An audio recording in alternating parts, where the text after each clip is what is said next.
안녕하십니까. 오늘은 하나에 대해서 분석해 보겠습니다. 하나가 주가가 지금 명절 앞두고 왜 이런 현상이 일어났는지 참 안타까운 현실이라고 볼 수가 있습니다. 자, 34,000원을 찍고, 이 주가가 이렇게 빠지기 시작하는데, 이래서 대한민국 주식하면 어떻게 된다? 패가망신해요. 나만 피해가 가는 게 아니라, 우리 가족들 다 이 피해 가는 거죠. 자기 자신은 어떻게 됩니까? 억장이 무너지는 거죠. 자, 이게 하나라는 회사가 어떤 회사냐? 지주회사라는 거죠. 여의도에 하나생명하면 다 알죠. 그런 회사의 이 지주회사인데, 이 주가가 이렇게 투매가 나왔어요. 굉장히 심한 이 투매라고 볼 수가 있습니다. 34,000원에서 지금 24,000원이 되죠. 거의 뭐 마이너스 한 40% 정도 빠졌죠. 고점 대비. 자, 마이너스 28% 정도 빠졌네요. 자, 시총은 1조 8천억 정도 되고, EPS가 한 주당 13,402원 정도 수익을 내고 있다. 그 주식수는 1,000만, 10만, 100만, 1,000만, 7,400만 주.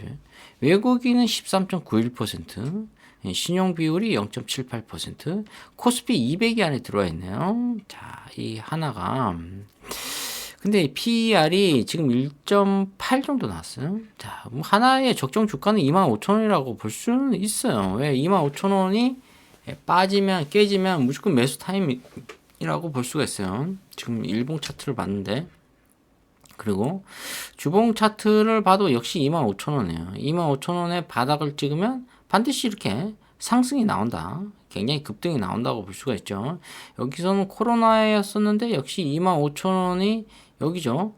이 구간대를 돌파해 버렸어요. 이렇게 계속 이렇게 돌파하고 분위기 좋았는데, 어떻게 보면 주봉 차트를 보면 하나가 이렇게 V자형이 아닌 이렇게 약간 곡선을 그리는 것 같아요. 사이클, 뭐 주기로 볼 수가 있죠. 자, 월봉 차트를 한번 보겠습니다. 월봉 차트 보면 역시 25,000원이 하나의 적정 주가다. 여기 걸리죠? 그럼 여기 또 걸리죠? 여기 걸리죠? 여기 걸리죠? 과거에 2,000원 하던 주가가 이게 뭐 거의 상당히 많이 갔죠. 92,000원까지 올라갔으니까. 그리고 뭐 고점이 뭐 후행성 지표를 계속 보는데 한 5만원 정도로 보고 있어요. 그 다음에 38,000원, 4만원 정도도 보고 있고, 그래도 뭐 고점 대비 3만원 정도 되면 일단 던진다는 게 굉장히 유리하다고 볼 수가 있죠. 그 25,000원을 우리가 머릿속에 기억하고, 여기서 보면 되죠. 25,000원. 그 주가가 좀 많이 빠졌다고 볼 수가 있어요. 자, 21선 이동평균선보다도 지금 주가가 더 빠지고 있다. 이건 뭐 반등을 주겠다고 지금 들어갔다가는 어떻게 되죠? 어디까지 빠질지 몰라요. 주가가 어디까지 흐를 줄, 흐름이 흘러내릴지 모른다. 이렇게 볼 수가 있습니다. 굉장히 우리한테, 개인들한테 고통을 주는 종목이다. 올라갈 때는 뭐 급속도로 올라가요. 근데 떨어질 때도 역시 상당히 가속도를 붙여서 떨어진다. 이렇게 볼 수가 있습니다. 자, 그렇죠. 여기서 좀 공시를 좀 봐야 돼요. 주주에 관한 사항은 2023년 2분기 주주인데, 이 고려아연이 왜 하나를 7.25% 가지고 있죠? 뭐 하나를 인수하려고 그러나요? 자, 여기 하나에너지가 9.70이고, 이 국민연금공단이 6.60% 갖고 있네요. 2023년 2분기에 소액 주주 현황을 보면 7만 4천 명인데, 외국인이 13% 정도, 13.91% 정도 갖고 있어요. 그러면은 최소한 뭐 한 6만 명 정도는 이게 또 개인이라고, 대한민국 개인이라고 볼 수가 있죠. 7,400만 주에서 3,200만 주, 43%를 차지하고 있다. 이렇게 볼 수가 있습니다. 자, 그리고 계열사 현황을 한번 보면 뭐 하나생명 이렇게 나오고 있는데, 계열사 중에서도 지금 뉴스에 많이 나오는 게 어떤 것들이 있냐면, 이 하나솔루션, 이 계열사들이 똘똘한 이 계열사가 없는 것 같아요. 제가 봤을 때는 87개 비상장 회사가 있는데, 뭔가 모르게 지금 돈을 버는 회사들이 그렇게 없어요. 지금 최근에 뭐 하나생명에 좋은 호재가 있어서 그런지 주가가 좀 반응했죠. 하나솔루션은 지금 상당히 고전을 면치 못하고 있다. 물론 태양광이라는 그런 기술적인 것들이 있지만, 앞으로 태양광이 지금 엄청 크잖아요, 이렇게. 근데 태양광이 점점 작아집니다, 이렇게. 그러면서 이제 태양을 더 많이 흡수할 수 있는 기술력을 갖고 있는 거죠. 근데 이게 단점이 뭐냐면 이런 재생 에너지들 뭐 이런 태양광 에너지 이런 에너지를 전기를 저장하잖아요. 근데 저장할 수가 없어요. 빨리 소비해야 돼요. 그러니까 그게 단점이라는 거죠. 계속 저장을 해야 되는데 저장할 수가 없다. 전기를. 자, 이게 단점인데 그 기술력을 이제 만들어야죠. 그럼 한 최소한 몇십 년 후에는 만들 수 있다고 볼 수가 있습니다. 그러니까 이런 태양광 쪽이 지금 약간은 고전을 하고 있다. 이렇게 볼 수가 있습니다. 자, 그리고 뭐 하나 시스템도 지금 나오고 있고 나머지 뭐 서비스업 쪽인데 그래도 이 하나가 뭔가는 확실한 이 돌파구를 찾아줘야 돼요. 근데 지금 그게 없으니까 주가가 완전히 이제 곤두박질 쳤는데 근데 주가가 왜 이렇게 끌어올리는 거지? 끌어올리고 나서 주가를 완전히 급등을 시켰어요. 이런 거 보면은 정말 힘들죠. 대한민국 주식 투자하기가. 자, 그래도 뭐 시총이 1조 8천억 정도 되는데 25,000원이 깨지면은 일단 야금야금 사 모으는 게 아주 좋다. 그리고 뭐 주가가 뭐 여기까지는 가겠죠. 18,000원까지 이렇게 가게 되면은 물타기 한번 또 하시고. 자, 우리가 또 무엇을 봐야 되냐면은, 요런 것들을 또 봐야 될 것 같아요. 공시 같은 것도. 공시를 좀 읽다 보니까 무엇이 나오죠, 지금? 상당히 많이. 일단 2번 한번 보면 유상증자가 또 종속회사. 하나의 종속회사들, 뭐, 비상장회사든 뭐 상장되어 있는 회사든 간에 이런 자기네 계열 회사의 이 유상증자를 한다. 또 이런 뉴스들이 확 나왔다는 거죠. 이게 7월 27일이네요. 자, 7월 27일 거니까 지금 여기서 보면은 7월 달에 주가를 한번 끌어올린 다음에 주가를 폭락시키네요.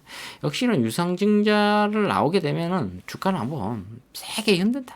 이렇게 볼 수가 있습니다. 그러니까 요것들이 마무리 되려면 최소한 1, 2년 있어야 돼요. 1, 2년 정도. 손가락 빨고 있어야 됩니다. 고통이죠.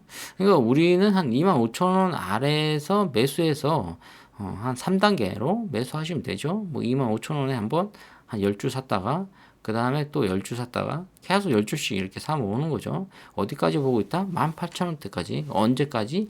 2년 정도 기다려야 된다. 2년 동안 이거 사들이려면 좀 시간이 필요로 합니다. 자, HSB라는 또 헤지 펀드들이 좀 들어오고 있는데, 보면은, JP 모간 조금, 하나에 대해서 좀 던지고 있는 것 같아요. 모건 스탠리, 이거 저번 달에 상당히 많이, 이거 모건 스탠리에서 다 던졌네. 이게 하이에나죠. 하이에나는 이 한 마리가 오면 어떻게 되죠? 한 30마리, 50마리 오죠. 사자는 무리가 있어도 많이 있잖아요. 정말 많이 있어요. 한 10마리밖에 안 되죠. 하이에나 50마리를 이길 수가 없습니다. 자, 이 갯가동물을 이길 수 없는 이유 중에 하나가 이 후각이 상당히 뛰어나죠. 30km까지는 다 냄새를 맡는다고 해요. 그리고 또 이 갯가동물의 이 공통점이 이 지구력이 상당히 강합니다. 아무리 뛰어도 지치지를 않아요. 우리 인간은 갯가동물이 아니에요. 인간은 뛰면 숨이 막혀서 못 뛰어요. 근데 개는 계속 뜁니다. 시속 60km로 뛰는 개도 있어요. 자, 이런 모건 스탠리나 이런 하이에나들이 지금 이 하나를 엄청나게 던졌어요. 지금 왜? 똘똘한 계열사가 없기 때문에 종속회사가 없다. 그럼으로써 주가를 던졌다. 자, 이 모건 스탠리 잘 보시고 다음에는 어떻게 되죠? 모건 스탠리가 매수 상위권 지금 1, 2, 3, 4, 5, 6 이 상위권에 들어오면은 매수 쪽으로 들어오면 매수 타임이에요. 그때는 매도 쪽으로 계속 나오고 있다. 그러면은 주가를 우리는 조금씩 사는 거예요. 10주 이상 사면 안 되죠. 계속. 자, 이 모건 스탠리를 일단 기억하셔야 되고, 그 다음에 또 어디를 봐야 되나, 멜리니치를 봐야, 이 멜리니치도 왜 엄청 던졌네. 야, 이 큰 손들이죠. 헤지펀드들의, 이 공매도 세력들이죠. 이 공매도 세력들이 왜 이렇게 던졌습니까? 하나에 대한 어떤 강력한 숨은 호재가 있어서 그런가요? 악재가 있어서 그런가요? 주가 너무 올라가니까 얄미워서 던졌나요? 이렇게 감정적으로는 나오지 않을 것 같은데. 자, 그럼 이제 두 가지 또 나왔죠. 매수 상위 쪽으로 무엇이 들어와야 된다? 이것은 또 멜리니치가 들어와야 된다. 이렇게 볼 수가 있습니다. 자, 골드만삭스, 골드만삭스 던지네. 자, 이 멜리니치, 골드만삭스, 이 모건 스탠리 이쪽으로 이 세 개의 헤지펀드 쪽이 매수 상위권으로 들어오면은 매수 타이밍. 그때가 언제다? 한 1, 2년 기다려야 돼. 어느 정도 좀 숙성이 돼요. 악재가 나오면 좀 시간의 흐르기 위해서는 우리가 숙성이라고 그러잖아요. 뭐든지 숙성이 돼. 또 숙성이 너무 또 오래되면 안 되겠지만 이 온도 조절을 잘 해야 돼. 그 온도 조절은 뭐냐? 주가의 파동을 얘기해. 등락률을 얘기하는 거예요. 온도 조절.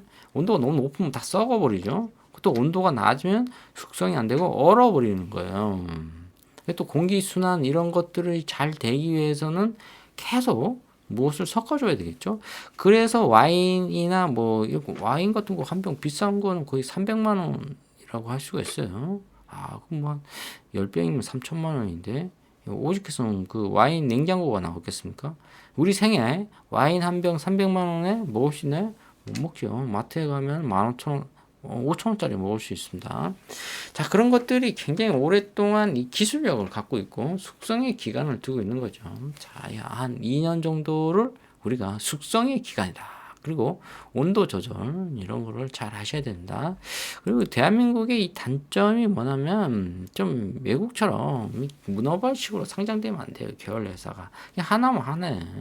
뭐 여기 계열사 잘 된다 상장시키고 여기 계열사 이러니까 조그만 악재에 어떻게 되죠? 나무 전체가 흔들리는 거예요. 그냥 나무가 이렇게 막 흔들리니까 옆에 있는 나무도 흔들리고 그러다 보니까 이 공포가 오는 거죠.